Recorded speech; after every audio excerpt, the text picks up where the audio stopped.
Are you feeling overwhelmed trying to start your personal training business?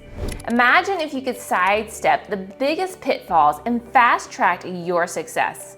Today I'm going to share 5 big mistakes I made when starting out and how you can avoid them. Trust me, this could be a game changer for your career. Hi everyone, welcome back to The Solo Trainer. And if you're new here, I am Jen Gerasimus, the CEO and co-founder of The Solo Trainer, where we help personal trainers thrive independently. I'm going to share 5 big mistakes that cost me time, money, and sanity and how you can avoid them. Learning from these will save you a lot of stress and help you succeed faster.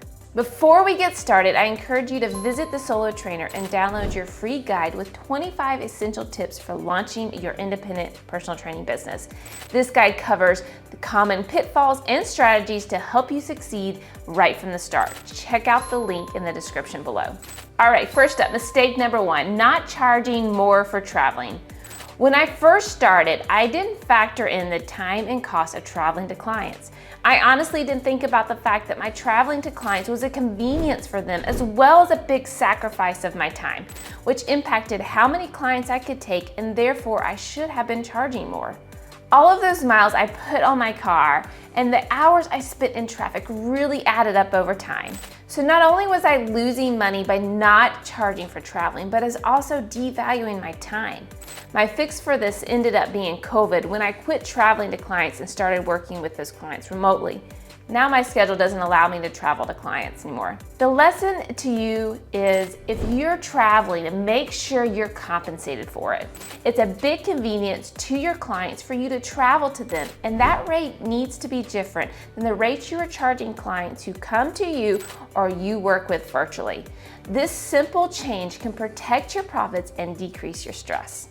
Okay, mistake number 2, not sticking to the business hours I wanted. To accommodate clients and also hustle to gain business, I found myself working during times that I really wanted as my off hours, late afternoons, evenings, and weekends. Even though I felt I was getting ahead and growing my business, I was only stressing myself out more and taking time away from things that really mattered to me and the reason I went solo in the first place. To correct this, I set specific business hours and stuck to them. The lesson is, create your ideal schedule and stick to it. Clients will respect your boundaries if you enforce them. Schedule business tasks like responding to emails and creating social media content within your set hours to maintain a healthy work-life harmony. Mistake number 3, getting caught up in things that didn't matter. For me, I was wasting so much time obsessing over the perfect social media post and spending money on too many business cards, like way too many cards, and really nice ones too. And branding merchandise, stuff like water bottles and bags to give away.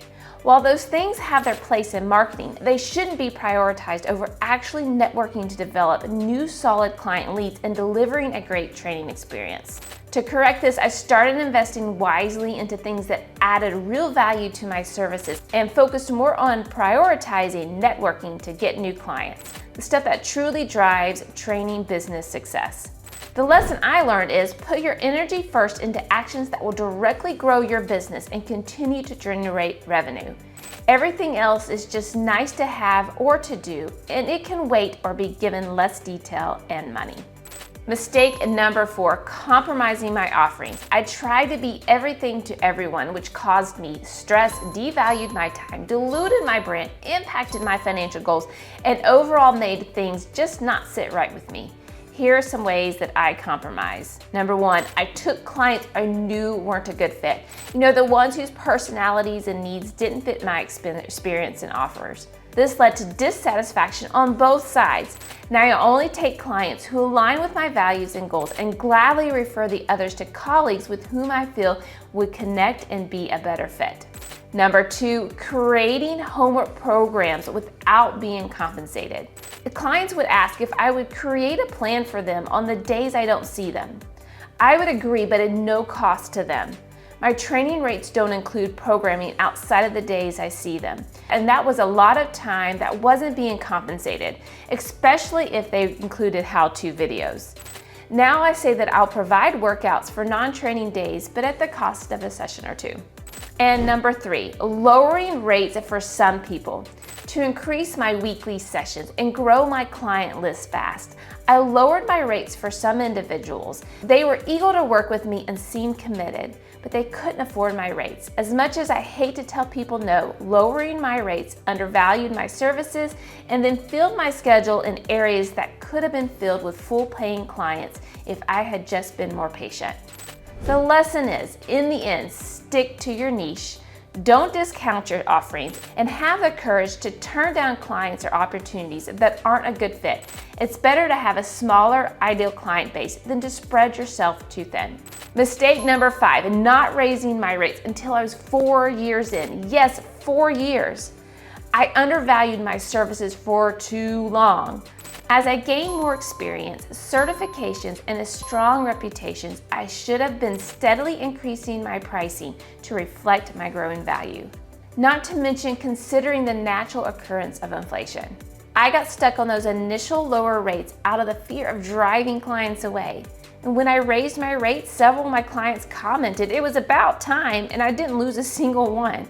So the lesson in this is, don't shortchange yourself. Have confidence in the expertise and skills you're developing and raise rates regularly to match your worth. In conclusion, these mistakes, though challenging, ultimately contributed to the success of my business. They were tough lessons that shaped me into a better entrepreneur and trainer, and now I can pass these lessons on to you. I encourage you to share your own experiences in the comments below. Whether you're a fellow personal trainer or a business owner, we can all learn from each other's challenges. Also, don't forget to head over to the Solo Trainer website and pick up your free guide to help you confidently launch and grow your independent personal training business. And if you found this video helpful, give it a thumbs up and subscribe for more business tips and success strategies. Thanks for watching, and here's to the great that awaits.